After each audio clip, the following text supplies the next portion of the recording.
My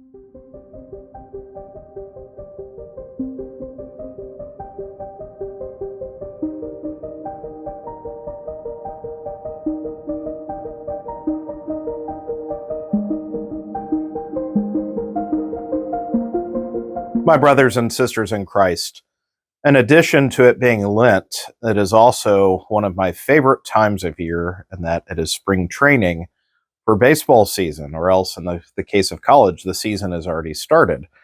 And so there's always the time where they say in baseball, hope springs eternal every year. And so now in the time is all the chatter about what's different, what's changed.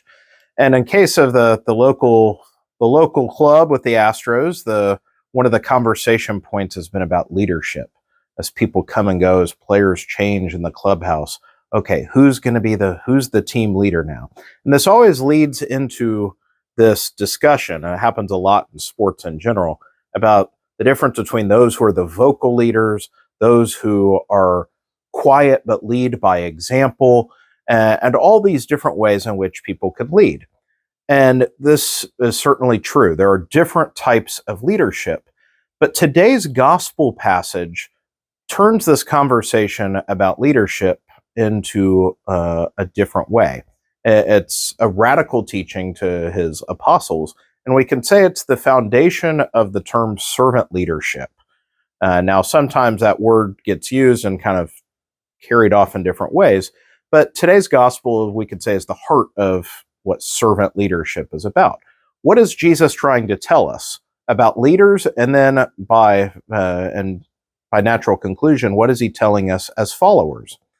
In terms of leaders, he shows this critique of the scribes and Pharisees that, as he says, and it's careful to note here, that he recognizes the authority that they have. He says they are on the seat of Moses. So he says, whether or not he thinks they're good leaders, he recognizes their legitimacy as leaders. And so they sit on the seat of Moses.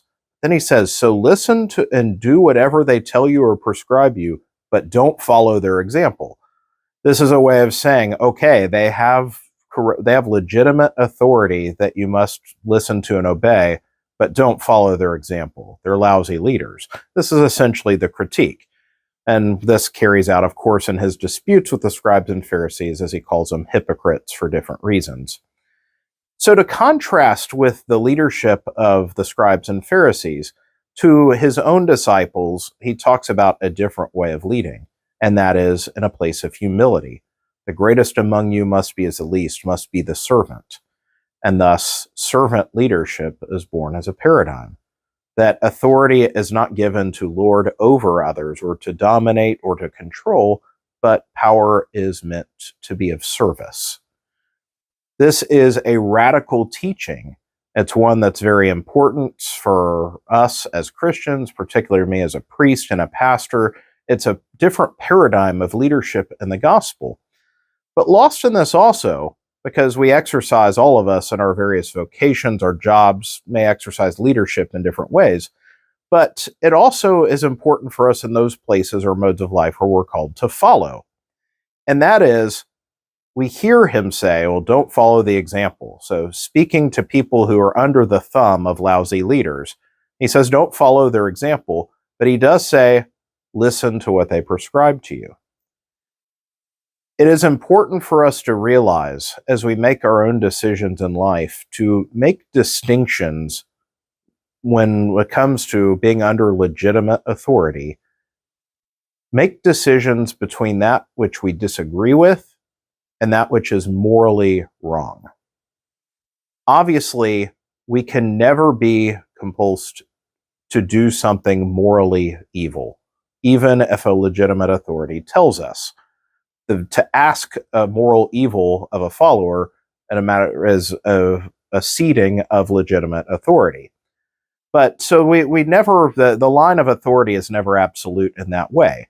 We are ultimately accountable to God, who has given us the divine law. And so when something that is morally evil, objectively wrong, is asked, that's one thing. But then there's all those other times in which lousy leadership is given, or poor laws passed, poor policies, ones that we think are foolish or irritating or burdensome or whatever they may be. But if they're given by legitimate authority, whatever realm of life, whether that's our government, our boss at work, your bishop, your pastor at church, the pope, whatever it may be, if it's given by a legitimate authority, obedience to that, even if we disagree with the law or rule, is an opportunity for cultivating humility. To, in the sense, the spirit of fortitude, which is a virtue, to bear all things. And so to bear these things, even though they might be burdensome, is a chance to be humbled.